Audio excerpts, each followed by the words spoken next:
उत्तर प्रदेश में सीएम योगी का बड़ा आदेश जारी। यूपी के सरकारी स्कूलों में नया नियम लागू। 8 जुलाई से सभी शिक्षकों की लगेगी डिजिटल हाजिरी।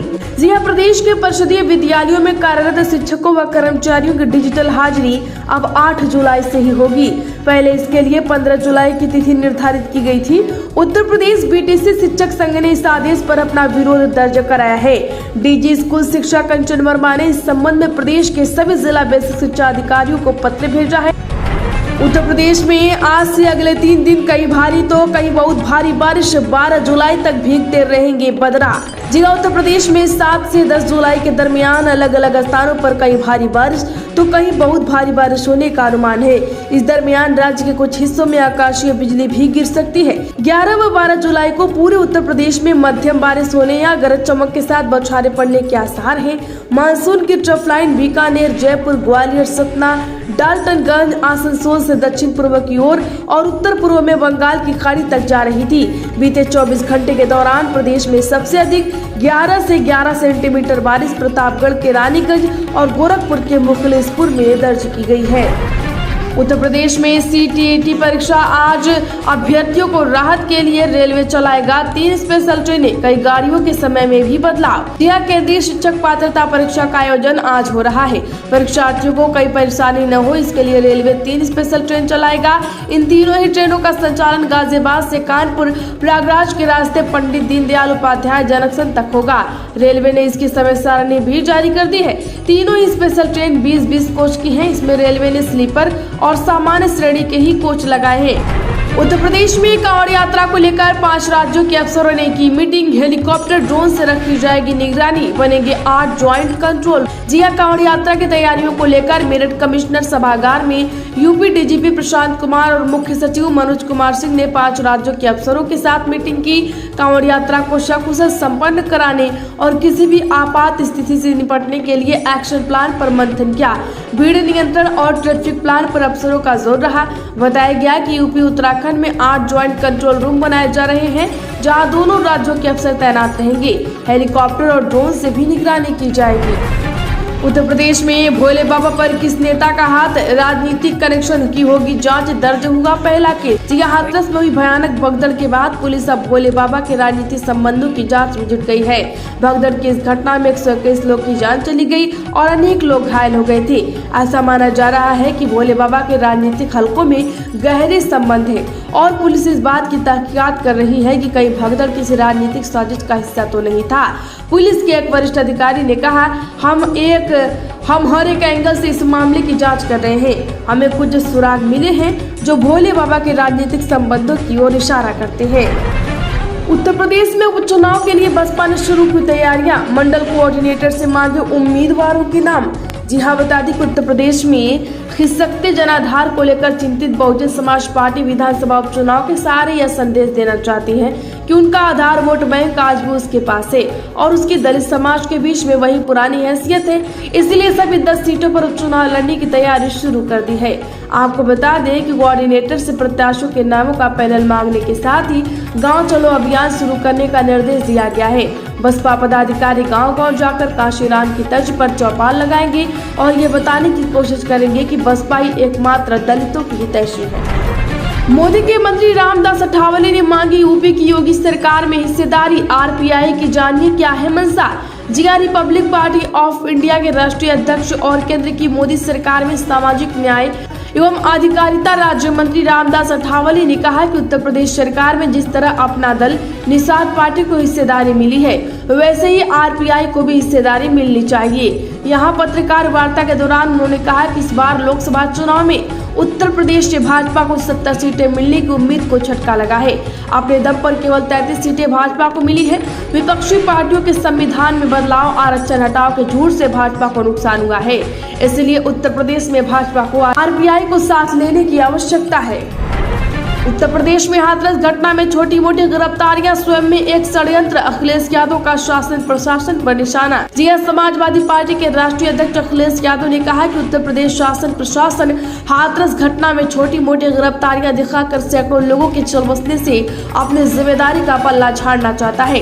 यह गिरफ्तारियां स्वयं में एक षड्यंत्र है। इन गिरफ्तारियों की न्यायिक जांच होनी चाहिए, जिससे उत्तर प्रदेश की भाजपा सरकार का खेल जनता के सामने लाया जा सके। सोशल मीडिया प्लेटफॉर्म एक्स पर कहा कि इस तरह के आयोजन में हुई प्रशासनिक और शासनिक विफलता से किसी ने कोई सबक नहीं लिया और ऐसी दुर्घटनाएं भविष्य में भी दोहराई जाती रहेंगी। शासन प्रशासन किसी खास मंशा से व्यर्थ में ऐसे लोगों को गिरफ्तार कर रहा है जो मूल आयोजन स्थल से दूर थे और गिरफ्तारी के बाद उनको ही दोषी ठहराए जाने की तैयारी कर रहा है। पाकिस्तान से भी बदतर है बलिया की हालात। नगर पालिका चेयरमैन बोली, हम घर में और हमारे आराध्य नालियों के ऊपर रहती। यूपी के बलिया के नगर पालिका चेयरमैन कुमार उर्फ मिठाई लाल का एक वीडियो सोशल मीडिया पर वायरल हो रहा है, जिसमें उन्होंने कहा है कि मुझे यह कहने में एक भी पैसे की शर्म नहीं आती है कि नगर निगम की हालत पाकिस्तान से भी बदतर है। एक पैसा भी कोई टैक्स नहीं देना चाहता। हम घर में रहते हैं और हमारे आराध्य नाली के ऊपर और रोड पर रहे हैं। वायरल वीडियो की पुष्टि भी खुद चेयरमैन ने कहा कि ये बात उन्होंने टैक्स से संबंध में कही है। उत्तर प्रदेश में भगोड़े अमरमानी त्रिपाठी की कुर्कों की संपत्ति बस्ती पुलिस ने एसडीएम लखनऊ से मांगा ब्यौरा। राहुल मध्यस्थीय अपहरण कांड में भगोड़ा घोषित पूर्व मंत्री अमरमणि त्रिपाठी की लखनऊ में 2 और संपत्तियां मिलने की बात सामने आई है। इन संपत्तियों की कुर्की के लिए पुलिस ने कमिश्नरेट लखनऊ के एसडीएम से पत्राचार किया है। इसका हलफनामा विशेष न्यायाधीश एमपीएमएलए कोर्ट में दिया गया है। विशेष न्यायाधीश एमपीएमएलए उप जिला एवं सत्र न्यायाधीश फास्ट ट्रैक कोर्ट प्रथम प्रमोद कुमार गिरी की अदालत राहुल मध्यस्थीय अपहरण कांड की सुनवाई करते हुए अपने आदेश में कहा कि भगोड़ा अमरमाणी की संपत्तियों का पता लगाकर अगली सुनवाई की तिथि 20 जुलाई तक कुर्क कर उसका आखिया कोर्ट में पेश करे। उत्तर प्रदेश में किसी भी दशा में बख्शे न जाए जमीन कब्जाने वाले, सीएम योगी का अफसरों को निर्देश। दरअसल आपको बता दें कि उत्तर प्रदेश के मुख्यमंत्री योगी आदित्यनाथ ने अधिकारियों को गोरखपुर में सख्त निर्देश देते हुए कहा कि किसी की भी जमीन पर अवैध कब्जा करने वाले भूमाफिया और कमजोरों को उजाड़ने वाले दबंग किसी भी दशा में बख्शे न जाए। कहा कि भूमाफिया के खिलाफ जीरो टॉलरेंस की नीति का अनुसरण करते हुए कठोर से कठोर कानूनी कार्रवाई सुनिश्चित की जाए। सरकार का संकल्प है किसी के भी साथ अन्याय नहीं होने दिया जाएगा। मुख्यमंत्री ने जमीन कब्जा करने के मामलों में तत्काल कार्रवाई करने के निर्देश दिए हैं। मुख्यमंत्री गोरखनाथ मंदिर में आयोजित जनता दर्शन में लोगों की समस्याएं सुन रहे थे। बारिश के कारण मंदिर परिसर के महंत कुर्सियों पर बैठाए गए लोगों तक खुद पहुंचे और एक एक करके इत्मीनान से सबकी समस्याएं सुनी। उत्तर प्रदेश के देवरिया में डीएम के खिलाफ वकीलों की महापंचायत का ऐलान। पूरे प्रदेश में जुटेंगे अधिवक्ता, हड़ताल भी जारी। यूपी के देवरिया में जिलाधिकारी अखंड प्रताप सिंह और सिविल कोर्ट बार एसोसिएशन के अध्यक्ष सिंहासन गिरी के बीच हुई नोकझोंक के बाद शुरू हुई वकीलों की हड़ताल शनिवार को 18वें दिन भी जारी रही। जिलाधिकारी के तबादले की मांग पर अड़े वकीलों ने अब अधिवक्ताओं की 18 जुलाई को महापंचायत बुलाने का ऐलान किया है। इसमें प्रदेश भर के वकीलों का जुटान होगा। आज वकील सिविल कोर्ट बार एसोसिएशन के अध्यक्ष सिंहासन गिरी और कलेक्ट्रेट बार एसोसिएशन के अध्यक्ष संजय मिश्रा के नेतृत्व में हड़ताल के 18वें दिन भी सैकड़ों की संख्या में वकील जिलाधिकारी के खिलाफ नारेबाजी करते हुए तथा उनके तबादले की मांग को लेकर प्रदर्शन किए। इस दौरान वकील कचहरी चौराहे पर कुछ देर की प्रदर्शन कर अपना विरोध प्रकट किया। उत्तर प्रदेश में दलित और गरीब बसपा से जुड़े भोले बाबा से नहीं, मायावती ने की सूरजपाल जाटव पर कार्यवाही की मांग। बहुजन समाज पार्टी के प्रमुख मायावती ने हाथरस भगदड़ में 121 लोगों के लिए जिम्मेदार पर सख्त कार्रवाई की मांग की है। उन्होंने इस घटना को अत्यंत चिंताजनक बताते हुए गरीबों दलितों को भोले बाबा और उन जैसे बाबाओं के बहकावे में आकर अंधविश्वास और पाखंडवाद का शिकार न बनने की सलाह दी। साथ ही उनसे बीजेपी से जुड़ने का आह्वान भी किया। साथ ही उनसे बसपा से जुड़ने का आह्वान भी किया।